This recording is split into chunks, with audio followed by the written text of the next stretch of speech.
My name is Mike Scott. I'm running for Orange County Commission District 6. I was born and raised here in Orlando, Florida.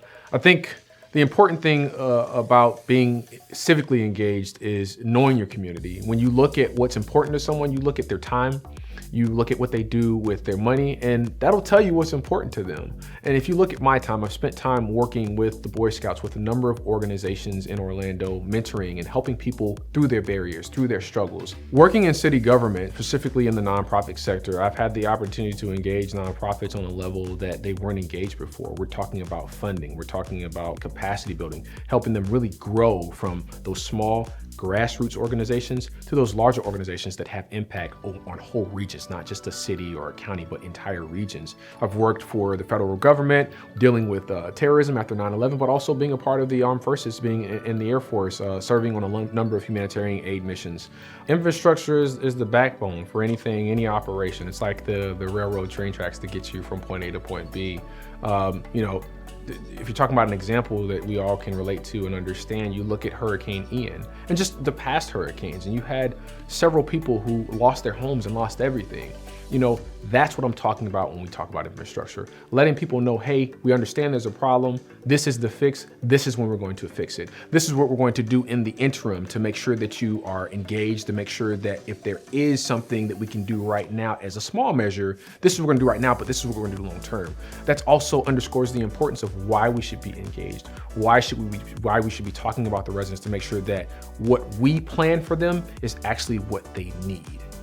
My thoughts on affordable housing is really simple. Housing first. Everyone wants access to a home that is affordable and accessible.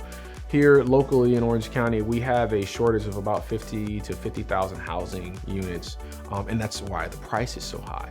And so there's a number of issues we need to be able to have relationships, not only with the folks who are looking to buy a home and move into an apartment, but also the individuals that are looking for growth, because growth is going to happen. But how we manage that growth, how do we engage that growth? Is it done in concert with the people who will be the recipients and the benefits of that growth?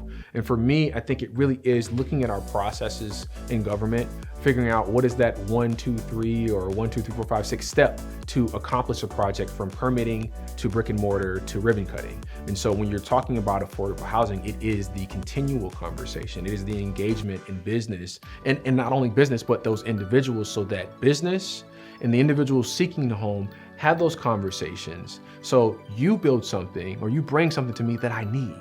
And so when we're talking about affordable housing, I think it is having that continuous conversation about what we need, when we need it, and how soon it's going to get here. Community improvement is having that meaningful conversation, that engaged conversation first, before the decision is made. I don't know anybody who lives anywhere that, is okay with decisions being made about where they call home without talking to them. Don't you want to be a part of a process that's going to affect you at the most basic level, which is your home? And so when you're talking about growth and development, it's important. You're talking about residents. You're talking about homeowners associations. You're talking about having them involved in the process in the beginning and throughout that process, so that when the decision is made, when the growth happens, it's not a surprise. It's done with thought. It's done with care and consideration that makes the people that are a part of that homeowners association, that are a part of that neighborhood association, or just the people that are there, that live there, they feel valued, they feel involved, and they feel respected. And so for me, that's what community improvement is having that continuous conversation as things come about, so that growth is done with thought and care and with the people who live there in mind. Public safety. Who doesn't want to go out to see a movie or go out to dinner and have fun and know that they're going to be safe and protected? That means investing in our first responders, our law enforcement, our fire personnel. I worked for the Department of Juvenile Justice for a number of years, and I saw what happened when we didn't do that. And so it's twofold. It's investing in our public safety, our resources, so that they feel supported and valued, but also being equally investing in prevention. And so you're talking about community programs, community centers, because you'll spend less dollars working with young people and those who have challenges than you would spend if they are incarcerated or gone through our criminal justice system. And so public safety to me is probably one of the most important things, because we work hard for everything that we do. And so when we work hard, we want to go out and have fun with our friends and family and go see movies and go to the park knowing that it's safe, that our kids can go there, that we don't have to worry about whether something's going to happen. But if something does, that the person showing up to help me is well equipped, well prepared, and knows me in a way that's meaningful, that they are a part of the community and not someone coming in trying to change or enforce or run my community. When you talk about what you want to see in a commissioner, you want someone who can relate to you but understands your struggle in ways that probably most can't. And that's why I'm running for county commission. I think that you want an engaged leader. You want someone who is from where you're from, who has experienced your struggles and knows how to help you navigate those. And so that's why I'm running for Orange County Commission District 6, and that's why I'm looking for people to support me.